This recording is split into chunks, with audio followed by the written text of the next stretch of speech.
প্রত্যেকদিন ডেলি প্যাসেঞ্জারি করার এক দিদিভাইয়ের ঘটনা বলবো। ঘটনাটা তোমরা শুধু শোনো।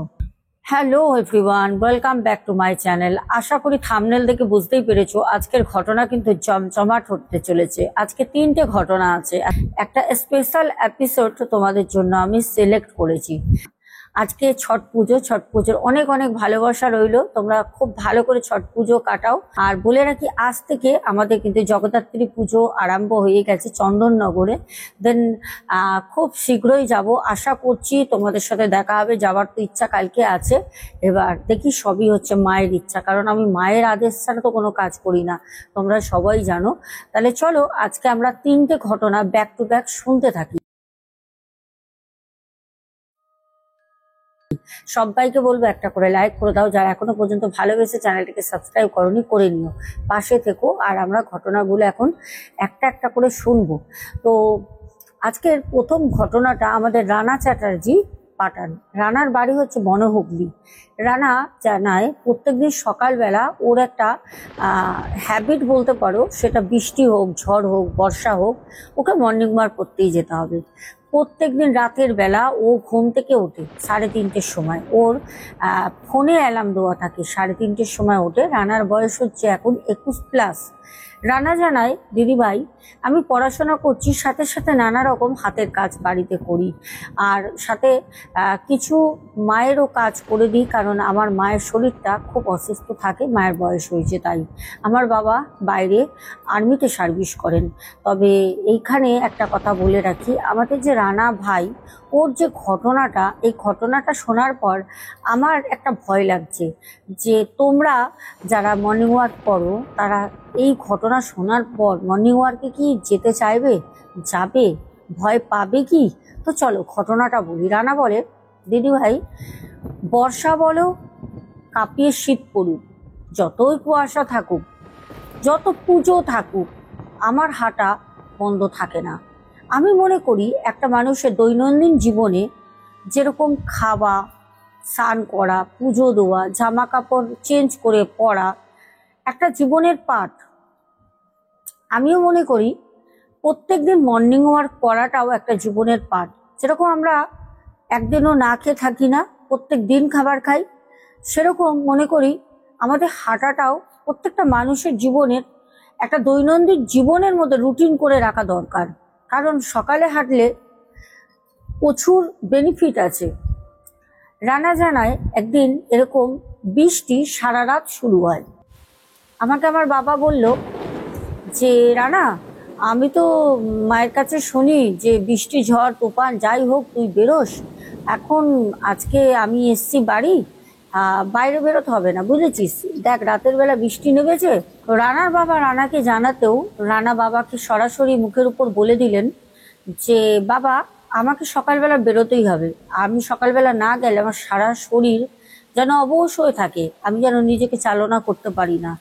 আমি চাই না সারাটা দিন তুমি বাড়িতে আছো, আমার শুয়ে বসে সময়টা কাটুক। বাবা, আধ ঘন্টার জন্য হলেও আমি হেঁটে চলে আসব। তার বাবা তখন বুঝতে পারলো যে এই ছেলে আমার কথা শোনার না, ও ঠিক যাবেই। রানা 3:30-র সময় প্রত্যেক দিনের মতো ঘড়িতে অ্যালার্ম দিয়ে শোয়। সকালবেলা 3:30-র সময় যখন ঘড়িতে অ্যালার্ম বাজে, রানা উঠে ব্রাশ করে, সকালে ও হাত পা ধুয়ে ড্রেস পরে, খুব ঠান্ডা, বাইরে বৃষ্টিও হচ্ছে, ড্রেস পোশাক পরে হাতে ছাতা নিয়ে ও কিন্তু হাঁটতে বেরিয়ে যায়।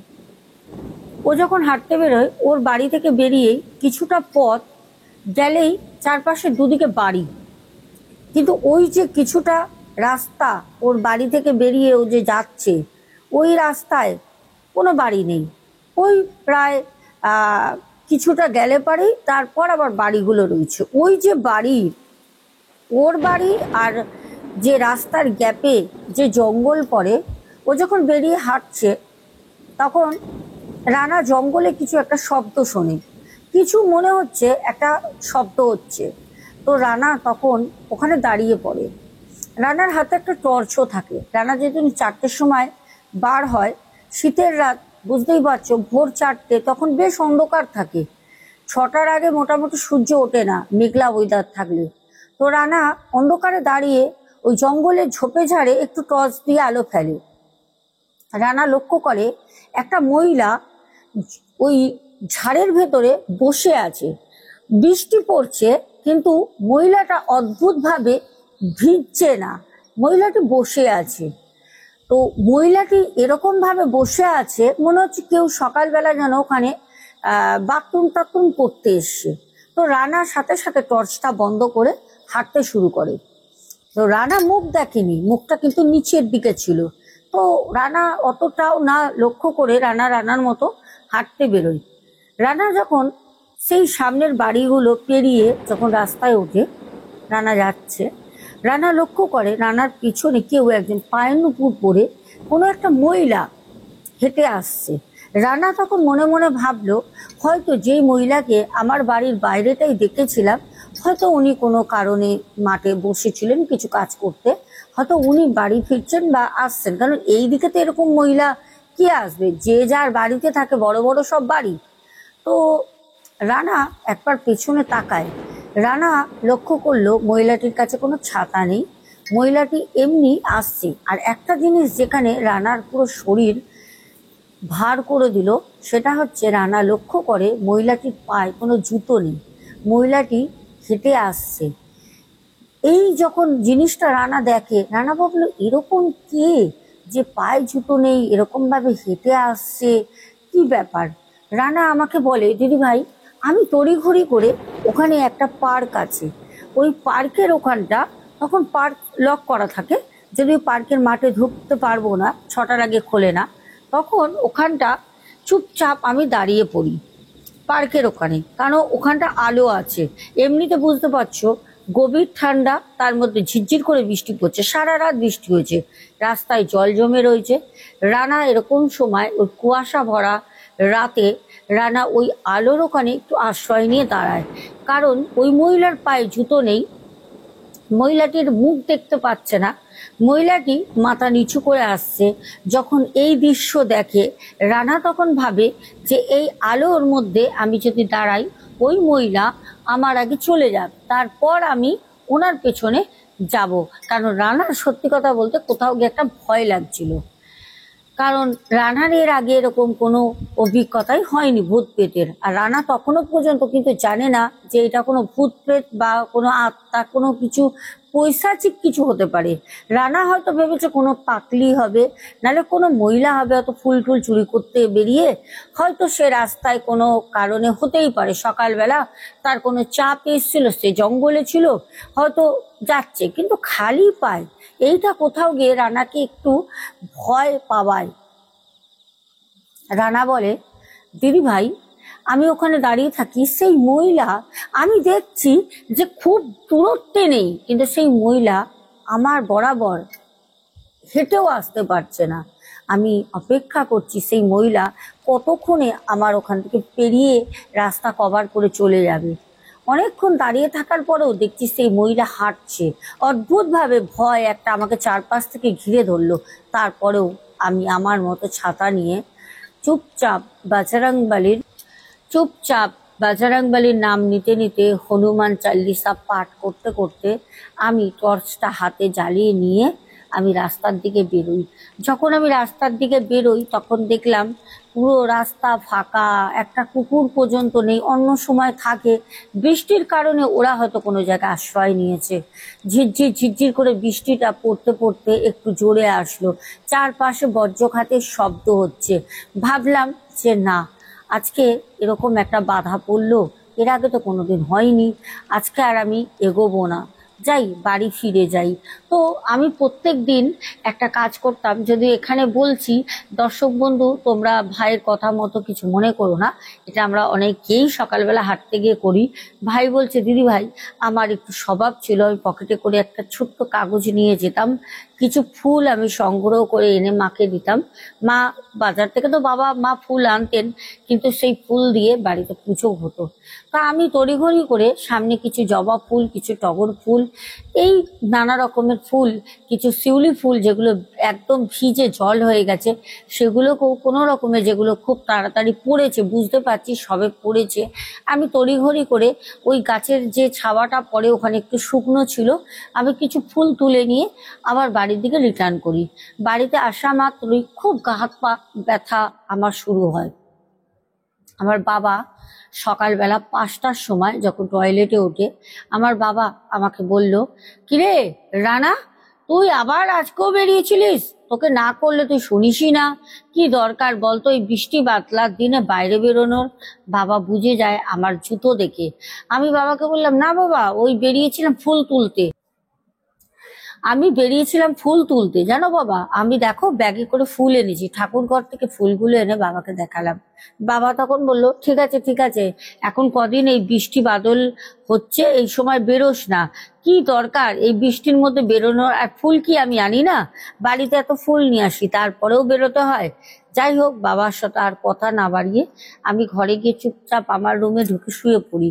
মা যখন 8:30টার সময় আমাকে ডাকতে আসে জল খাবার দেবে বলে, মা তখন আমাকে বললো, কি রে রানা, তুই এসে ঘুমাচ্ছিস?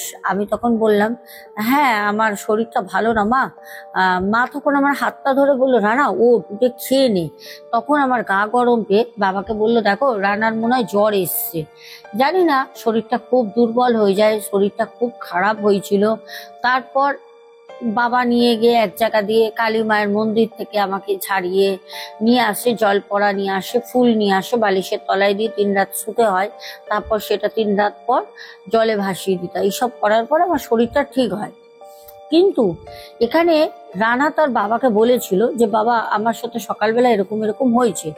কিন্তু যে জিনিসটা রানার বাবা জানতে পারে যে রানা সেদিন ডেকেছিল, তো একটাই কথা রানার বাবা বলে, তুমি যাকে ডেকেছিলে সে কোনো মহিলা ছিল না, সেটা কোনো অশরীরই ছিল। কারণ এবার বলি রানার বাবাই কথাটা কি করে বলল। আমরা অনেকেই জানি সকালবেলা অনেক বৃদ্ধ মহিলারা বা যারা একটু বয়স্ক হয়ে গেছেন তাদের বেলা ঘুম হয় না। এরকমই ওখানে একজন ইন্দু বলে, ইন্দু মাসি সবাই বলতো, ওখানে একজন মহিলা ভোরবেলা উনি 2:30 2টো এরকম সময় উঠতেন, ঘুম হতো না তো, উঠে উনি কি করতো, ওই গাছে গাছে ফুল চুরি করে বেড়াতো। সেই যে ইন্দু মাসি উনি মারা যান। তো উনি মারা যাওয়ার পর ওনার নাকি আত্মা, অনেকেই দেখেছে সকালবেলা ওরকম মাঠে ঘাটে ফুল তুলতে, উনি জংলা ফুলও তুলে নিয়ে যেতেন। উনি শুধু ওই জবা ফুল, গাঁদা ফুল, টগর ফুল না, উনি জংলা ফুলও তুলে নিয়ে যেতেন। কি করতেন সেটা জানা নেই, তুলতেন। তো এটা অনেকে দেখেছে, অনেকের পাড়ার অভিজ্ঞতা। রানার বাবা বলে যে তুমি যাকে দেখেছো সে মানুষ ছিল না, সে ইন্দু মাসি ছিল। ওনাকে সবাই ইন্দু মাসি বলেই বলতো। উনি একটা সময় তেলে ভাজার দোকান ছিল, চপ ঠপও বিক্রি করতো। তারপরে বয়স হয়ে যায়, একটা স্বামী মারা যায় ওনার অনেক বয়সেই। তারপর উনি একটুখানি কেমন কেমন হয়ে গেছিলেন।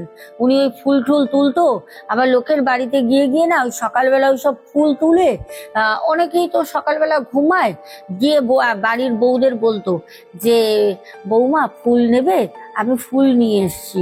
তো অনেকে বলতো যে না লাগবে না, আমাদের বাজার দিয়ে ফুল আসে। অনেকে বলতো ঠিক আছে মাসি তুমি ফুল তুলে দিয়ে যাবে। সকালবেলা অনেকে বলতো ওই ফুল তুলে দিলে উনি ওদের কাছ থেকে তরকারি চাইতো। উনি বাটি নিয়ে আসতো, ইন্দু মাসি বাটি নিয়ে আসতো, উনি তরকারি চাইতো। কারণ ওনার দুই ছেলে, 2 বৌমা, কেউ খেতে দেয় না, ওই মাসকে কেউ দেখতো না। যতদিন চপের দোকান করেছে ততদিন টুকটাক টাকা বাজার দিত, খেতে দিত। যখন স্বামী মারা গেল তারপরে ছেলেরা ভাবলো যে মা ঘাড়ে বসে খাবে, মায়ের খাওয়া বন্ধ করে দিল। ওই রেশনের চালটুকুনি পেতো, ওই নিয়ে এসে উনি চালটুকুনি ফুটিয়ে খেত।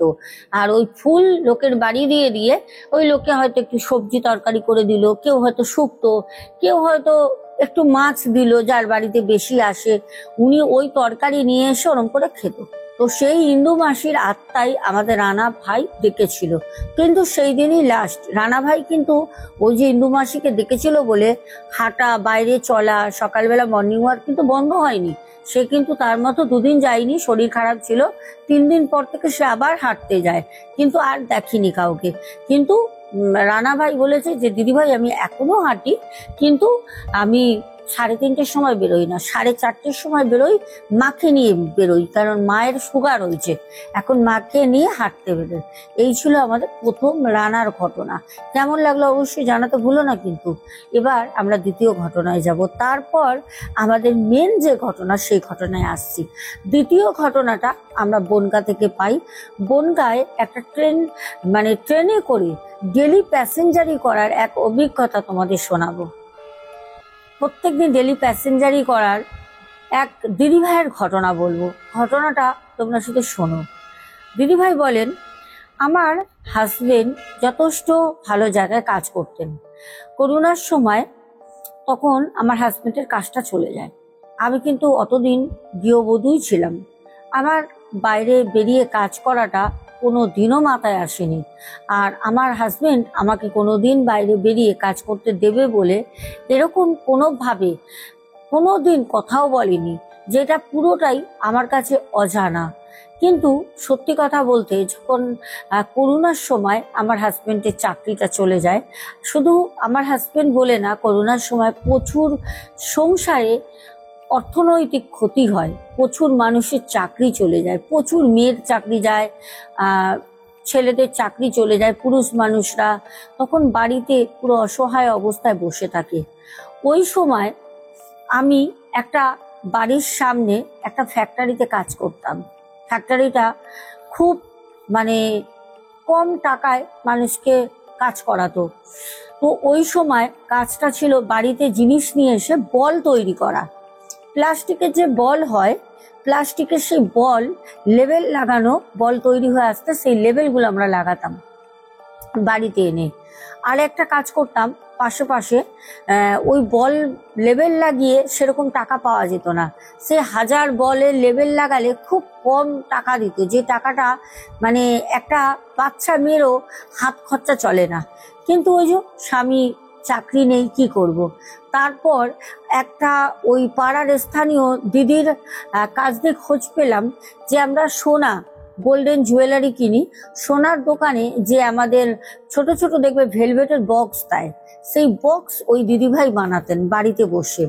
তো ওই বক্স আর বলের লেবেল ওই বাড়িতে যখন নিয়ে আসতো, তখন ওনার স্বামীও করতেন, উনিও করতেন, ওনার ছেলেও করতো, ওনার শাশুড়িও করতো, সবাই মিলেই করতো, যাতে অনেকটা পরিমাণে কাজ যদি তুলতে পারে একটু টাকাটা বেশি পাবে। কারণ তখন পুরো এই দিদিভাইয়ের পুরো উপরে কিন্তু সংসারটা চলতো, কারণ রোজগারের মানুষ ছিল দিদিভাইয়ের স্বামী, দাদা ভাই, উনি তো তখন পুরো বর্ষা। তো ওই সোনার যে ভেলভেটের জুয়েলারি বক্স আর এদিকে বলের লেবেল, এই লাগিয়ে লাগিয়ে তাদের চলতো।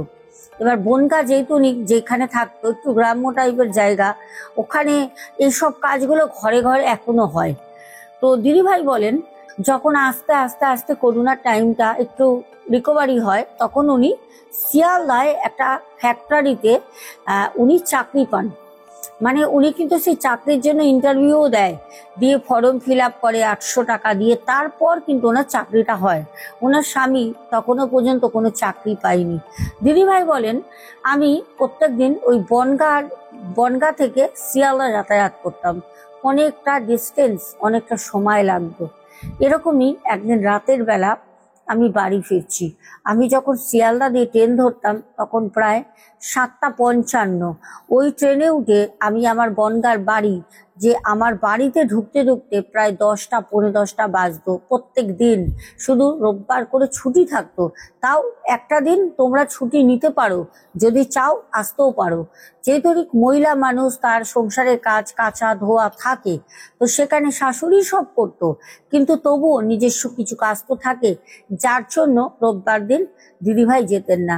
দিদিভাই বলেন, একদিন আমি ট্রেনে করে আসছি, অন্যদিন ট্রেনটা বেশ দেখি ভিড় থাকে, সেই দিন জানি না কেন একটু ফাঁকা।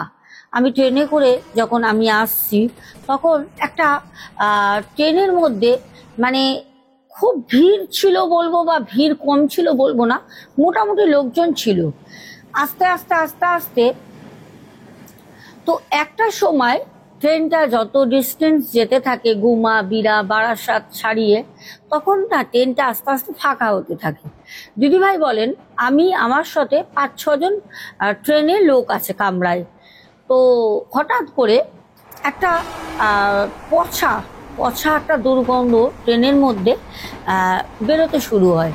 তো যারা আগে থেকে ছিল তারাই রয়েছে, আদার্সকে উঠেনি, উল্টে আরো যারা ছিল তারা ট্রেন ফাঁকা করে নেমে গেছে, কিন্তু একটা পচা দুর্গন্ধ বেরোচ্ছে। তো আমি হয়তো ভাবলাম যে অনেক সময় বাইরে দিয়েও দুর্গন্ধ আসে, ট্রেনের হাওয়ায় জানলা দিয়ে গেট দিয়ে ঢুকছে। তো সেটা ভেবেই নাকে কাপড় চেপে নিয়ে বসে আছি। আমার দেখা দেখি দেখলাম 3-4 জন হঠাৎ তাদের রুমাল, কেউ ওড়না, কেউ শাড়ির আঁচল দিয়ে নাকটা চাপে। তো যেহেতু ট্রেনে বেশি লোক নেই, তো সবাই একে অপরের পাশাপাশি বসে আছি একটা কামরার মধ্যে। তখন তারা বলল, উফ কি বাজে দুর্গন্ধ, একটা ট্রেনের মধ্যে পচা গন্ধ বেরোচ্ছে, না বাইরে দিয়ে আসছে কি জানি। তা ওই কথা শুনে আমিও তাদেরকে বললাম যে হ্যাঁ, কি একটা পচা দুর্গন্ধ বেরোচ্ছে ট্রেনের মধ্যে, কি জানি এতক্ষণ তো বেরোচ্ছিল না, এত লোকজন ছিল, ফাঁকা হয়ে গেলে এখন একটা পচা ভ্যাপসা দুর্গন্ধ, মাছ পচা মানে গন্ধ, একটা মাছ পচা বা মাছের নাড়ি ভুড়ি পচে গেলে যেরকম গন্ধ বেরোয় আসতে, মানে পারবেই উঠবেই, এত পচা একটা গন্ধ। একে একে বনগাঁ পর্যন্ত আস্তে আস্তে ট্রেনে আমি আর একজন দাদা ভাই বসে আছি, সবাই নেমে গেছে, কেউ আর উঠছে না অত রাতে, হয়তো অন্য কামরায় উঠছে, আমাদের কামরাটা কেউ উঠছে না। তো দাদা ভাই আমাকে বললেন যে দিদি কোথায় যাবেন? আমি বললাম বনগাঁ নামবো। বললো ও আচ্ছা, আমি বনগাঁর আগে নেমে যাব, 2টো স্টেশন আগে। তা আমি বললাম হ্যাঁ। দাদা ভাই তখন আমাকে বললেন খুব সাবধানে যাবেন, ট্রেনের পরিবেশটা ঠিক আমার ভালো লাগছে না, এত একটা পচা ভ্যাপসা গন্ধ বেরোচ্ছে, একটু সাবধানে যাবেন। আমি ওনাকে বললাম হ্যাঁ দাদা ভাই, প্রত্যেক দিনই তো আসা যাওয়া করছি, এ তো আবার নিত্য নতুন কি আছে, চলে যাব দাদা ভাই। আপনি কি ডেলি প্যাসেঞ্জারই করেন? বললো হ্যাঁ। আমি বললাম আচ্ছা। তখন উনিও বললেন আপনিও ডেলি প্যাসেঞ্জারই করেন? আমি বললাম হ্যাঁ, আমি ওই স্বামীর করোনার সময় চাকরিটা চলে যায়, ওটা একটা ভালো জায়গায় প্রাইভেটেই চাকরি করতো, কিন্তু ভালো টাকা স্যালারি ছিল, এখন ঘরে বসে কাজকর্ম করে যা হোক, আমি এখন হাল ধরেছি সংসারের। কেন, পুরুষরা তো এতদিন কাজ করে খাওয়ালো, এখন নয় নারীরাই করে খাওয়াবে। এই কথা বলতে বলতে আসছি, তখনও পচা গন্ধটা একদম ওখানে রয়েছে। তো দাদা ভাইয়ের গন্তব্যস্থলে যখন ওনার প্ল্যাটফর্ম আসে, উনি নেমে চলে যান। আমি একা। যখন সবাই ছিল ট্রেনের মধ্যে, কোনো রকম আমার ভয় কিছুই লাগছিল না, কিছুই না। কিন্তু যখন আমি ট্রেনে একা, তখন আমার মানে একটা পরিবেশ ট্রেনে যেন অন্যরকম হয়ে গেল হঠাৎ করে। মানে আমি যে বলছি তোমাদের, আমি যখন রেকর্ড করছিলাম, আমার সত্যি কথা বলতে দিদিভাই আমাকে ফোনে ঘটনাটা বলেছেন, যে এতটা টাইপিং করা যায় না, ফোনে শুনছিলাম। এই সময়টা নিয়ে আমার গায়ে কাটা দিচ্ছিল। দিদিভাই বলছেন ট্রেন চলছে, স্টেশন আসতে অনেকটা দেরি, কেন আমরা জানি ওই দিকের স্টেশনগুলো অনেকটা লং, প্ল্যাটফর্মগুলো আছে লং ডিস্টেন্সে, খুব কাছে কাছে না। দিদিভাই বলছেন হঠাৎ করে একটা বাচ্চা মেয়ে, মুখগুলো না পুরো যেন কেউ মাংস তুলে নিয়েছে, মুখগুলো পোড়া পোড়া টাইপের, ঝলসানো একটা মুখ, দুদিকে চুল বাঁধা মেয়েটার, একটা চুল দুদিকে বিনুনি, একটা বিনুনি হাফ, একটা বিনুনি লম্বা, অর্ধেক চুল কাটা। খুব অদ্ভুতভাবে আমার একটা শরীরের মধ্যে মেয়েটাকে দেখে শিহরণ হলো। মেয়েটা ঠিক আমি যেখানে বসে আছি, ঠিক আমার সামনে এসে আমার দিকে তাকিয়ে এরকম করে দাঁড়িয়ে আছে। আমি মেয়েটার সাথে কোনো কথা বলবো, আমার মুখ থেকে কোনো রকম সাউন্ড বেরোচ্ছে না। আমি আমার ভাষা ভুলে গেছি, মনে হচ্ছে বোবা হয়ে গেছি। চেষ্টা করছি মেয়েটাকে বলতে, কে তুই? এইখানে তো ট্রেনের মধ্যে কেউ ছিল না, তুই কোথা থেকে আসলি? কারণ যখন ওই লাস্ট ওই লোকটি দাদাভাইটি নেমে যায়, তখন কিন্তু পুরো ট্রেন ফাঁকা। কারণ আমি একবার গেটের সামনে উঠে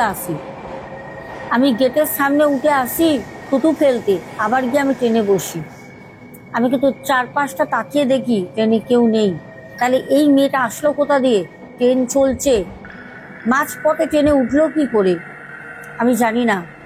মেয়েটা আমার দিকে তাকাতে তাকাতে সামনের সিটে ঠিক আমার মুখোমুখি সে বসলো। গন্ধর উৎসটা কোথা দিয়ে তখন বুঝলাম, তার মানে মেয়েটা আগে থেকেই উপস্থিত ছিল। ওই গন্ধটা মেয়েটার গা দিয়ে বেরোচ্ছে, পচা দুর্গন্ধটা। কেউ বিশ্বাস করবে না জানি হয়তো ঘটনাটা, কিন্তু আমার সাথে ঘটেছে আমি জানি। আমি তখন উঠে যে নামবো, বনগা প্ল্যাটফর্মে ঢুকছে ট্রেন, আমি নামবো, তখন আমি মেয়েটাকে বললাম, কে রে তুই, এরকম অবস্থা তোর, কোথায় থাকিস তুই?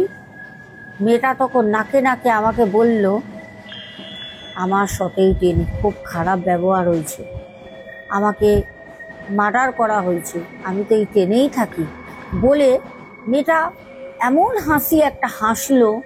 আমি দৌড়ে, ট্রেন তখনও প্ল্যাটফর্মে দাঁড়ায়নি, আমি দৌড়ে ট্রেন থেকে লাফ দিই, প্ল্যাটফর্মে এসে আছড়ে পড়লাম। প্ল্যাটফর্মে থাকা 5-6টা মানুষ, চায়ের দোকান বা পান বিড়ির দোকান বা পথ চলতে কিছু মানুষ ছিল, যারা এসে আমাকে দৌড়ে ধরে, ওঠেন ওঠেন ওঠেন, কি হয়েছে? অনেকেই আমাকে চেনে, বললে, আরে দিদি তুমি ট্রেন দিয়ে ঝাঁপ দিলে কেন, কি ব্যাপার? আমি হতবম্বের মতো সবার দিকে তাকিয়ে থাকলাম, কি বলবো, কিছু তো বলতে পারছি না। আমাকে সবাই হাত ধরে তুলে বলল, বসো বসো বসো, সিটে বসিয়ে বলল, এ নাও জল খাও জল খাও। কি হয়েছে বলো তো, ট্রেন দিয়ে এরকম ঝাঁপ দিলে কেন? না মাথা ঘুরে গেছিল, নামবে বলে গেটের সামনে এসে দাঁড়িয়েছিলে? আমি তখন বললাম, না, আমি ভয়তে ঝাঁপ দিই। সবাই জানলো, ভয়তে কিসের ভয়, কে ছিল, কোনো ছেলে টেলে কিছু কিছু খারাপ ইঙ্গিত করেছে, কি হয়েছে, চিন্তাই বাড়ছিল, ট্রেনে থাকে? আমি বললাম, না, একটা বাচ্চা মেয়ে, একটা বাচ্চা মেয়ে, ওই যো। যখন আমি আমার ট্রেনের কামরার দিকে তাকিয়ে যখন বলছি, তখন আমি লক্ষ্য করলাম সেই বাচ্চা মেয়েটা মাথাটা বাড়িয়ে আমার দিকে তাকিয়ে হাসছে। প্ল্যাটফর্মে ট্রেন তখনও দাঁড়ায়নি, ঢুকছে। আমি বললাম, ওই বাচ্চা মেয়েটা। তখন সবাই বললো, কোন বাচ্চা মেয়ে, কোথায় বাচ্চা মেয়ে? তখনও আমি দেখছি মেয়েটা ট্রেন থেকে আমার দিকে তাকিয়ে মুখ বাড়িয়ে রয়েছে, কিন্তু আমার সাথে যারা ওখানে দাঁড়িয়েছিল কেউ কিন্তু বাচ্চা মেয়েটাকে দেখছে না। সবাই বলছে, কোথায় বাচ্চা মেয়ে, কোথায়? তোমার কি মাথা খারাপ হয়ে গেছে? হ্যাঁ, এত কাজ করো, মাথা খারাপই হয়ে গেছে তোমার, দিদি চলো বাড়ি দিয়ে আসছি চলো। আমি বললাম, না, আমি যেতে পারবো। পরের দিন যখন আমি যাই, অনেকেই আমাকে চেনে, আমি ওখানেরই মেয়ে। রটে গেছে রাতের বেলা, সকালবেলা রটে গেছে যে আমার সাথে এরকম হচ্ছে, আমি ট্রেন দিয়ে পড়ে গেছি। তখন আমি জানতে পারলাম যে 2014 কি 15 একটা মেয়েকে ট্রেনের মধ্যে কিছু ছেলে রেপ করেছিল, তার মাও ছিল সাথে। তার মাকে খুব মারে ওরা, মেরে আলাদা কম্পার্টমেন্টে, মানে বগি তো ঢুকেই দুটো থাকে, একটা কম্পার্টমেন্টের বগিতে তার মাকে আটকে রেখে মেয়েটার সাথে ট্রেনের মধ্যে শ্লীলতাহানি হয়, মেয়েটার সাথে নোংরা অত্যাচার করে চুল বিনুনি করা ছিল কেটে, 14 বছর বয়স মেয়েটার। সেই মেয়েটার আত্মা ওই ট্রেনের কামরায় রয়েছে। কোন ট্রেনে হয়েছে? যেই ট্রেনে হয়েছে আমি হয়তো দুর্ভাগ্যবশত সেই ট্রেনের সেই কামরাতেই উঠেছিলাম।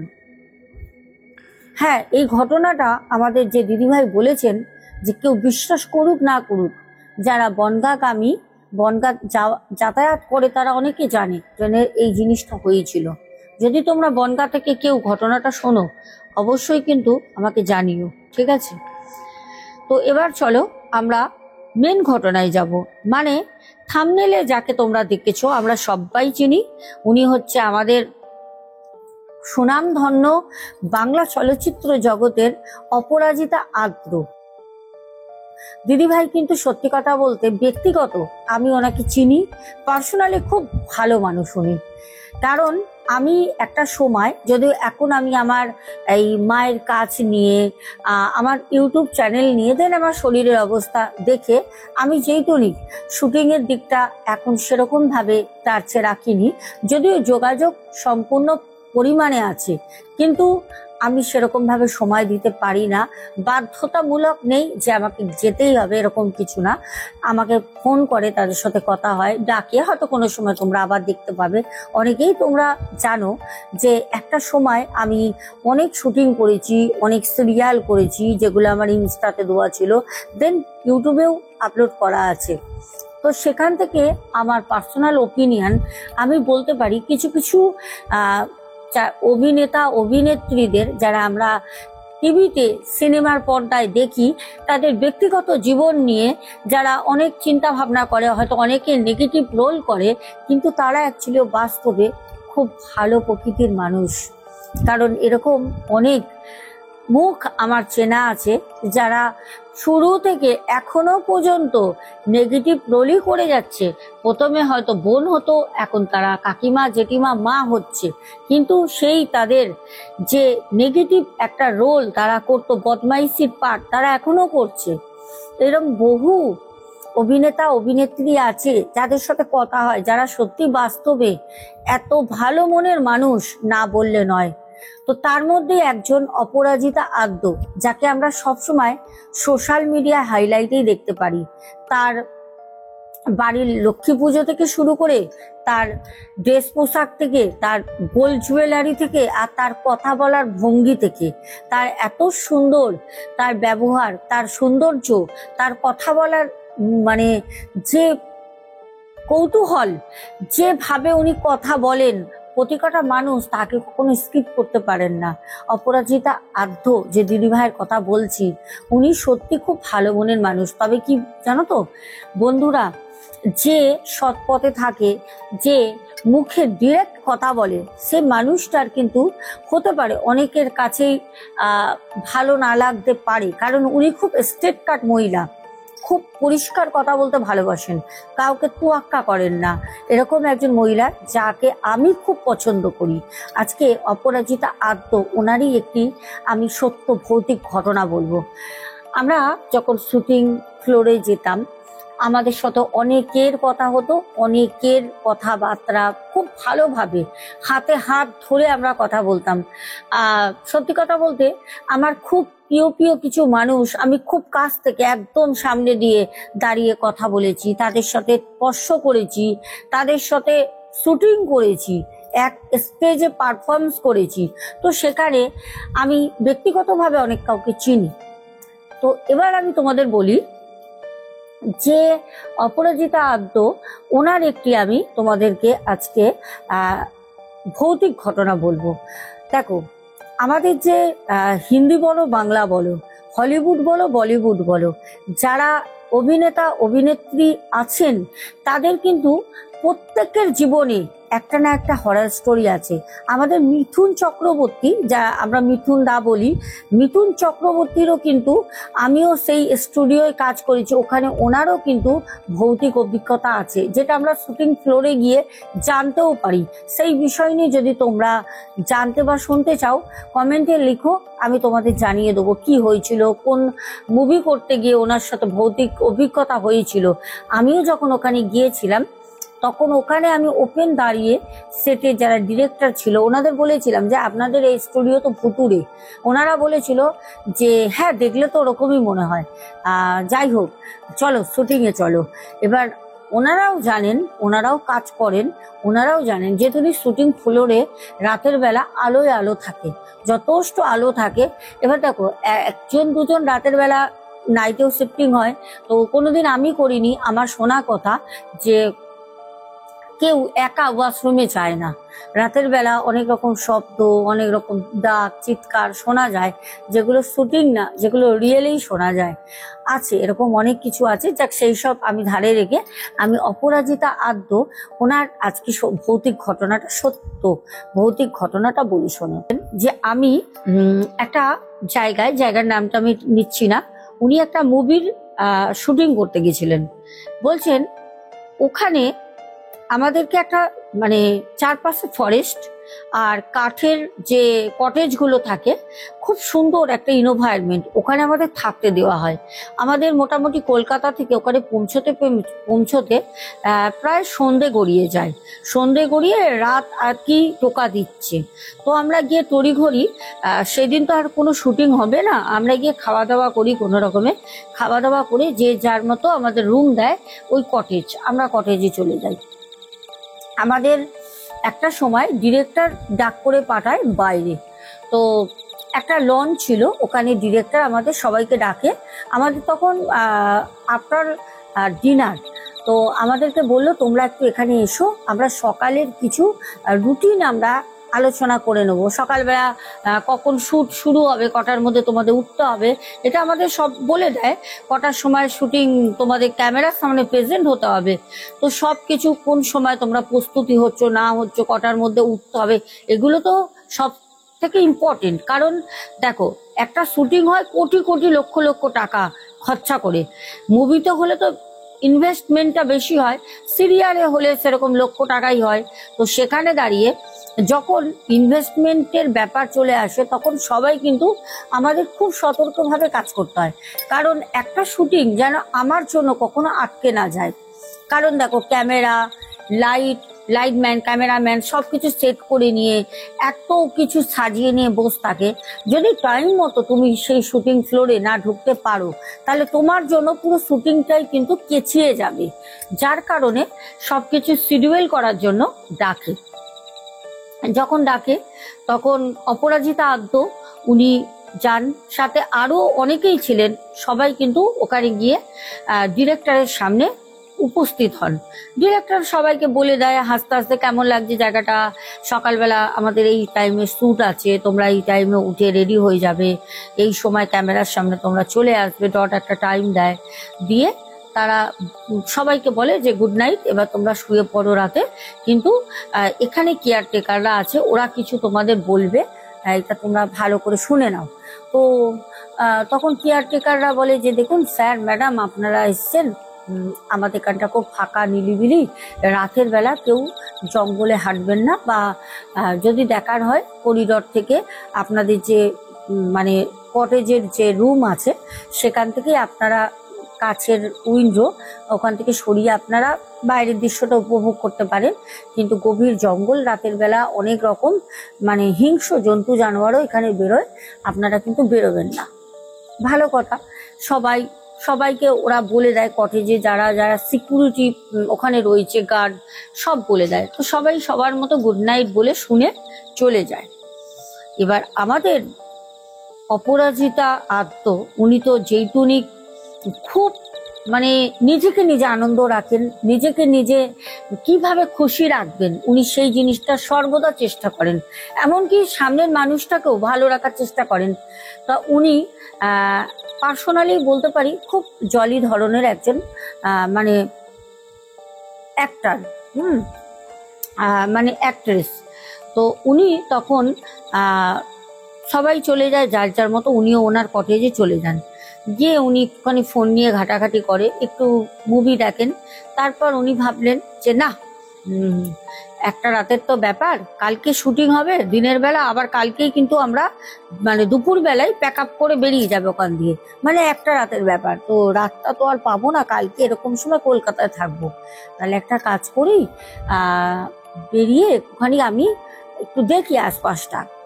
যেহেতু উনি রাত, তখন প্রায় 1টা-2টো বাজে, ওনার মনে আসে, কিন্তু উনি একা ছিল না, ওনার রুমে ওনার একজন অ্যাসিস্ট্যান্ট ছিল, একটি মেয়ে, তো তাকেও ডাকে।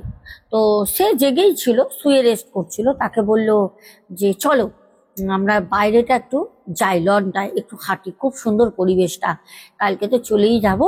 তো তখন সে বলল দিদি, এই রাতের বেলা 1টা-2টো বাজে, কাল তো শুটিং আছে, একটু রেস্ট করেন দিদি, এখন কি দরকার যাওয়ার, ভোরবেলা না একটু তাড়াতাড়ি উঠে হাঁটবেন। তখন অপরাজিতা আদ্য একটু ধমকেই তাকে একটু ভারী গলায় বলল, তুই যাবি না কি বল, ভিতুর মরা, তুই গেলে চল, নাহলে আমি একা যাচ্ছি। তখন সে বলল না না, আমিও যাব। দুজনে লনে আসে। লন থেকে চারপাশের যে একটা এনভায়রনমেন্ট, এত সুন্দর মিষ্টি একটা হাওয়া দিচ্ছে, কোথাও গিয়ে যেন গাছের ফাঁক থেকে চাঁদ উকি দিয়ে দেখছে যে দুজন কারা ঘুরছে। এত সুন্দর একটা পরিবেশ। বলছে আমরা দুজন যেখানে লনে আমরা ছিলাম ওখান থেকে একটা জঙ্গলের দিকে রাস্তা চলে গেছে। আমরা রাত্রেবেলা দুজন কথা বলতে বলতে, হাতে আমাদের মোবাইল ফোন আছে, মোবাইল ফোনের যে ফ্ল্যাশ লাইট সেটা একটা আমরা অন করেছি একজনের, কারণ যদি আবার কেউ দেখে, রাতের বেলা যেহেতু উনি বলেছে না বেরোতে, একটু বেশি বাড়াবাড়ি হয়ে যাবে না, তার জন্য ওই আলো ফেলতে ফেলতে জঙ্গলে, যাতে জানি কিছু নেই তবুও একটা ভয় তো লাগে, কারণ আমরা কলকাতা শহরে ইট পাথরের মধ্যে থাকি, তো জঙ্গল তো আমরা এরকম সুন্দর পাই না প্রকৃতি।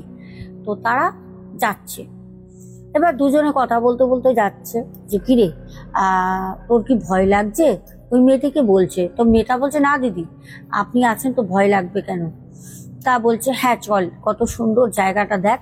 এই কথা বলতে বলতে যাচ্ছে, চারপাশে দেখছে গাছ, পাখির শব্দ, আবার পাখি হয়তো রাতের বেলা কোনো গাছের ডালে ঝিমাচ্ছে, পায়ের আওয়াজ দুজনের পেয়ে সে হয়তো উড়ে ছটপট ছটপট করে আর একটা উপরের ডালে বা পাশের গাছে চলে গেল। সেই একটা নিস্তব্ধতার মধ্যে একটা নির্মল ঠান্ডা বাতাস তাদের ছুঁয়ে যাচ্ছে, জোনাকির শব্দ, রাতে জোনাকি উড়ছে, সাথে একটা ঠান্ডা পরিবেশ, তারা হাঁটছে। হঠাৎ কিছুটা যাবার পর একটা পায়ের নুপুরের শব্দ হয়, যেটা অপরাজিতা আদ্য উনি প্রথম কিন্তু সেই শব্দটা শুনতে পান। পেতে তখন তার সাথে মেয়েটিকে বলে, এই তুই কোনো শব্দ শুনলি? মেয়েটি তখন বলল যে না তো। বলছে আমি একটা কিরম শব্দ শুনলাম, তুই কি পায়ের নুপুর পড়েছিস? বলল না তো। তখন আর কিছু না বলে অপরাজিতা আদ্য চুপচাপ এগিয়ে যাচ্ছে। সে তো ভয় পাওয়ার মানুষ না, সে খুব সাহসী, সে মানুষকেই ভয় পায় না, সে ভূত প্রেত আত্মাকে কি ভয় পাবে, যার অস্তিত্ব সে কখনো দেখেইনি। তো সে ওই পায়ের নুপুরের আওয়াজ পাওয়ার সত্ত্বেও যখন এগোচ্ছে, তখন পাশের মেয়েটি বলছে যে হ্যাঁ আমিও আওয়াজ পাচ্ছি, একটা নুপুরের শব্দ। নুপুরের শব্দ কে করছে? তখন বলছে জানি না। তখন মেয়েটি বলছে যে ঘুরে চলেন, আর যাবো না, কেরম যেন গাটা ভার ভার লাগছে, শরীরটা ঝিমঝিম করছে, আর এগোবো না। তখন অপরাজিতা আদ্য বলেন আরে একটু চ না, সামনেটা চল, তারপর ঘুরে চলে আসবো। যখন এতটা আসলাম মন চাইছে একটু সামনেটা যাই। যেতে যেতে দূরে দেখে একটা বড় বিশাল ঝাঁকড়া গাছ। তো অপরাজিতা আদ্য তখন মেয়েটাকে বলল ওই গাছের সামনে যাব, ওখান থেকে ঘুরে চলে আসবো, চল। যখন ওই জ্যোৎস্নার আলোতে ওই গাছের সামনে কিছুটা যখন যায়, তখন তাকে ওইখানে একটা মহিলা, সাদা শাড়ি পরা, তার চুলগুলো ছাড়া, সেই মনে হচ্ছে হাওয়া দিচ্ছে আর চুলগুলো তার হাওয়ায় উঠছে, হাওয়াটা যেন তার পেছন দিয়ে কেউ যেন ফ্যান চালিয়ে রেখেছে, হাওয়াটা উঠছে সামনে। অপরাজিতা আদ্য আর সাথে সেই মেয়েটা দুজনেই কিন্তু সেই নারী মূর্তিকে দেখে। তারা দেখে দুজনেই কিন্তু একটু হলেও ভয় পায়। শরীরে রক্ত মাংস দিয়ে তৈরি করা, তো সে তো আর সেই মহিলার মতো অশরীরই না। সেই মহিলা ওখানে দাঁড়িয়ে হাসে, একটা পৈশাচিক হাসি দেখে অপরাজিতা আদ্য তখন তার সাথে থাকা মেয়েটিকে বলে তাড়াতাড়ি ঘোর, আমরা এখন কটেজে ফিরবো। সে ওখান থেকে কোনো রকমে তড়িঘড়ি করে খুব তাড়াতাড়ি ছোটার মতো সে কিন্তু এসে সেই লনে দাঁড়ায়। লনে দাঁড়িয়ে সে কিন্তু ভয়তে ঘরে ঢুকে যায়নি, ওখান থেকে সে পেছনে ফিরে তাকায় যে কেউই নেই, কেউ নেই। আজও সেটা যে চোখের ভুল ছিল না সত্যি ওখানে কেউ ছিল এখনো রহস্য। কিন্তু এইটুকুনি ঠিক যে ওটা কোনো রহস্য না, ওটা কোনো অশরীরই ছিল। কারণ যদি রহস্য বা চোখের ভুল হতো তাহলে অপরাজিতা আদ্য দিদি ভাই নিজে কিন্তু একা দেখতো, তাহলে পারে কিন্তু সেই যে সাথে থাকা অ্যাসিস্ট্যান্ট মেয়েটি কিন্তু দেখতো না, ওখানে কোনো খারাপ আত্মা ছিল যাকে দেখেছিল। তো দর্শক বন্ধুরা কেমন লাগলো? 3টে ঘটনা স্পেশাল এপিসোড তোমাদের জন্য রেখেছিলাম, অবশ্যই জানিও। তাহলে চলো আমরা তোমাদের তাড়াতাড়ি কমেন্টের নামগুলো বলে দিই। আমাদের প্রিয় দর্শক বন্ধুরা কালকে দেখি কি কি কমেন্ট করেছো তোমরা। কালকে যে মমতা ব্যানার্জির বাড়িতে যে ভূত দেখা যায়, এই যে তোমাদের ঘটনাটা দিয়েছিলাম, এই ঘটনাটা শুধু আমি একা বানাইনি, কিন্তু এই ঘটনাটার বাস্তব আছে সত্যতা। এটা কিন্তু অনেকেই ওখানে দেখেছে, যারা আমাকে বলেছে সেরকম তারা অন্য চ্যানেলের মানুষজনকেও বলেছে, যারা কন্টেন্ট ক্রিয়েটার। এমনকি একটা নিউজ চ্যানেল, আমি এখানে নাম নেব না, একটা নিউজ চ্যানেলেও কিন্তু দেখানো হয়েছে সেম মমতার বাড়িতে ভূত বলে থাম্বনেল দিয়ে, ঠিক আছে। তো যারা এখানে নেগেটিভ কমেন্ট করেছো তাদের বলে রাখি যে একটু সোশ্যাল মিডিয়া ঘুরবে, তোমাদের নলেজ হয়ে যাবে। আচ্ছা, রূপসা সেট প্রথম আমাদের কমেন্ট করেছো। আচ্ছা, তারপর ওয়ার্কআউট সমীরণ বলেছো আমিও দেখেছি এইটা, ওই খবরের কাগজওয়ালিকে আমি চিনি। আচ্ছা, তুমি তো সবাইকে চেনো, আমি জানি তুমি সবাইকে চেনো, কিন্তু তুমি তোমাকেই চেনো না। তোমার ফিউচারও আমি জানি, বুঝেছো, কিন্তু তুমি তোমার সমীরণ তুমি তোমাকে দেখতে পারো না, আর তুমি তোমাকে চিনতে পারোনি এখনো। ওই জন্য তুমি গাদার মতো কথা বলো, পাগল একটা। অ্যাঞ্জেলিনা সোরেন, তারপরে সুব্রত সামন্ত, ও তো থাক, কমেন্টটা পড়লাম না। আচ্ছা, তারপরে আমাদের নির্মলিয়া কুন্ডু কমেন্ট করেছেন। তারপরে পূজা দাস কমেন্ট করেছেন।